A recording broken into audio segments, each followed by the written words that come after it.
Who would guess that Angelina Jolie, who many identify as the most beautiful woman in the world, wanted to be a funeral director growing up? The glamorous movie star says, "I'm still just a punk kid with tattoos at heart." In school, she was teased for wearing glasses and braces and being skinny. As a rebellious teen, she wore black and was more interested in daggers than dresses. Girlish attractions held no allure, she says. Jolie collected knives. She felt that cutting herself made her feel more alive. She thought about the concept of death and was interested in mortuary science. She took heroin. She was fascinated with blood, and years later, at her first wedding to actor Johnny Lee Miller, she wrote his name on the back of her shirt in her blood.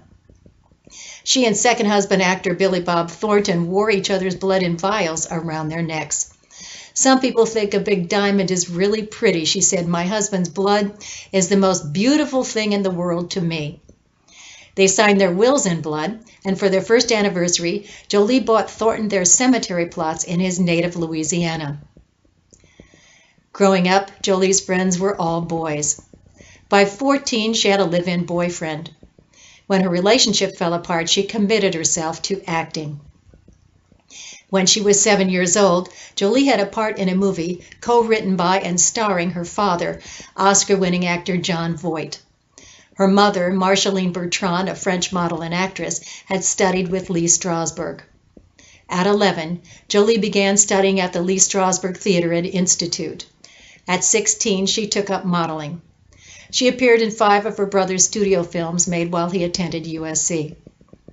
Jolie's acting career improved after she won a Golden Globe and Emmy nomination for her performance in TNT's George Wallace. She portrayed Cornelia Wallace, the second wife of the Alabama governor.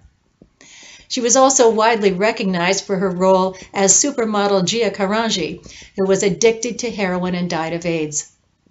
As a sociopathic mental patient in Girl Interrupted, she earned an Academy Award. But Jolie became an international superstar as Laura Croft in Tomb Raider. Jolie took the role because she liked the challenge of preparing for it physically.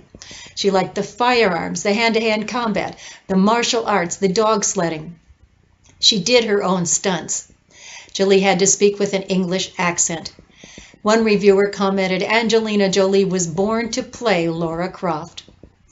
Besides the action spy role in the Laura Croft series, Jolie has played a secret assassin in a comedy opposite her live-in Brad Pitt. She's played the neglected wife of a CIA officer in The Good Shepherd and a CIA agent in Salt. Now, as a writer and director, Jolie made her directorial debut with In the Land of Blood and Honey, a love story between a Serb soldier and a Bosniak prisoner of war. Her second directorial venture, Unbroken, is a film about World War II hero Lou Zamperini, a former Olympic track star who survived a plane crash overseas and spent 2 years in a Japanese prisoner of war camp. Jolie enjoyed coffee with Zamperini many mornings. These talks impacted her. Aside from her acting and directing, Jolie has adopted 3 orphans, Maddox from Cambodia, Pad Thien from Vietnam, and Zahara from Ethiopia.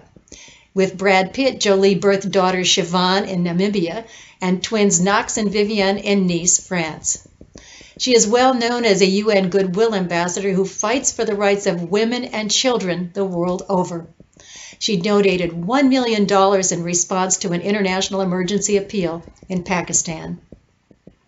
In Western Kenya, she and Pitt found a compound that includes schools, roads, and a soy milk factory. Jolie has built at least 10 other schools in Cambodia and funds 2 care facilities for children affected by HIV and several girls' schools. Involved in child and women protection efforts, she pushes for legislation to aid child refugees and is fronting a campaign to investigate and prosecute war rape. With this myriad of past life puzzle pieces from all over the globe and from death and blood to acting, it seems likely that Jolie was a spy, perhaps in Nazi Germany, or a freedom fighter in France. Jolie and Pitt own a home in France, and she birthed their twins there. Perhaps she saw the atrocities of women being raped and children abused. She witnessed the tattoos of Jews being sent to the camps, the starvation, and the inhumanity of their bodies being dumped in pits. Is that why she wears tattoos now and is so thin? why she likes weapons. Perhaps if she had witnessed the seamier side of the Holocaust or the war, she would have better understood her perspective on death. There's something about death that's comforting. The thought that you could die tomorrow frees you up to appreciate life now. No wonder this lifetime she would put importance on a proper burial by a funeral director and give her former husband Thornton a funeral plot for a gift. Perhaps she was tortured with a knife and she had to play mind games to retain some control. Perhaps this past life is a source of her fascination with blood. Perhaps she saw children torn from their families and orphaned. This lifetime she could do something about those inequities. She could adopt orphans and supply others with schooling, health care, and homes. She could use her public image to speak out on rape during war, and use her ability as a writer and a director to select films that make an impact on the viewer's psyche in relation to the horrors of war. Of the World War II movie Unbroken, she says, "To teach my kids something about life, it's better just to show them." Now she can speak out about crimes against humanity.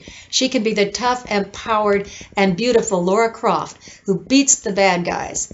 She can play and direct these roles. Perhaps Jolie was more right than she thought when she said, "Therapy? I don't need therapy. The roles I choose are my therapy."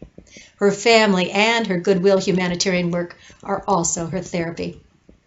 This is Dr. Barbara Lane, author of 16 Clues to Your Past Lives, reminding you to learn from the past, live in the present, and create a fulfilling future.